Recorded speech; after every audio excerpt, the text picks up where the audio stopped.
Yunting, né dans le nord de la Chine, et Mathieu, aux racines bretonnes, se sont rencontrés en Chine. Venus s'installer à proximité de Paris il y a 4 ans, pas question pour eux d'oublier la culture et la langue chinoise qu'ils comptent bien transmettre à leurs enfants.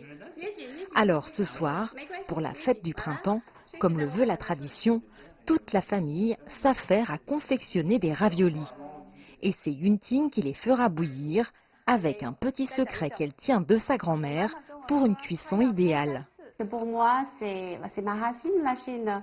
En fait, tous les ans, je me rappelle quand j'étais petite, je fêtais la fête avec une grande famille, avec mes grands-parents. C'était chouette parce qu'on lance le feu d'artifice, on attend les enveloppes rouges et on met des nouvelles habits. Pour moi, en fait, c'est quelque chose d'extraordinaire. Donc, voilà, j'aime bien. Et je voudrais que ça continue pour mes enfants, voilà, pour qu'ils sachent que voilà, c'est leur culture.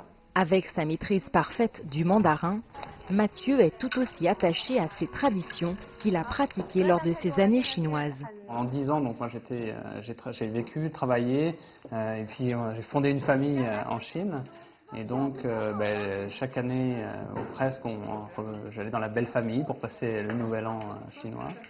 Et c'était très chaleureux. C'est un moment qui est très particulier, qui est très important pour les Chinois.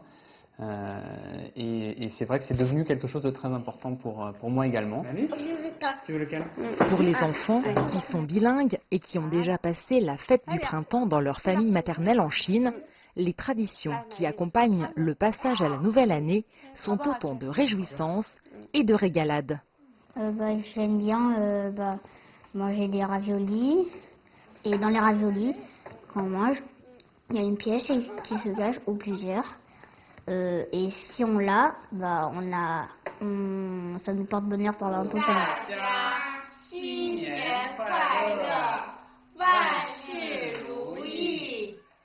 Deuxième acte de la soirée, toute la famille se rend à l'école de Suleiman pour un dîner chinois et des animations. Cet établissement international compte plusieurs familles biculturelles. Ce soir, des parents d'origine chinoise ont cuisiné de bons petits plats à partager tous ensemble, tout en appréciant le spectacle. Un vrai moment de bonheur partagé. C'est le moment pour retrouver tous les compatriotes et puis je me sens bien et puis c'est un sentiment très familier, je me sens très à l'aise. D'être réunie avec tout le monde ici, c'est un peu comme regarder le gala du festival du printemps à la télévision pendant le Nouvel An chinois. Le Nouvel An chinois est une fête familiale qui revêt une importance particulière pour tous les Chinois.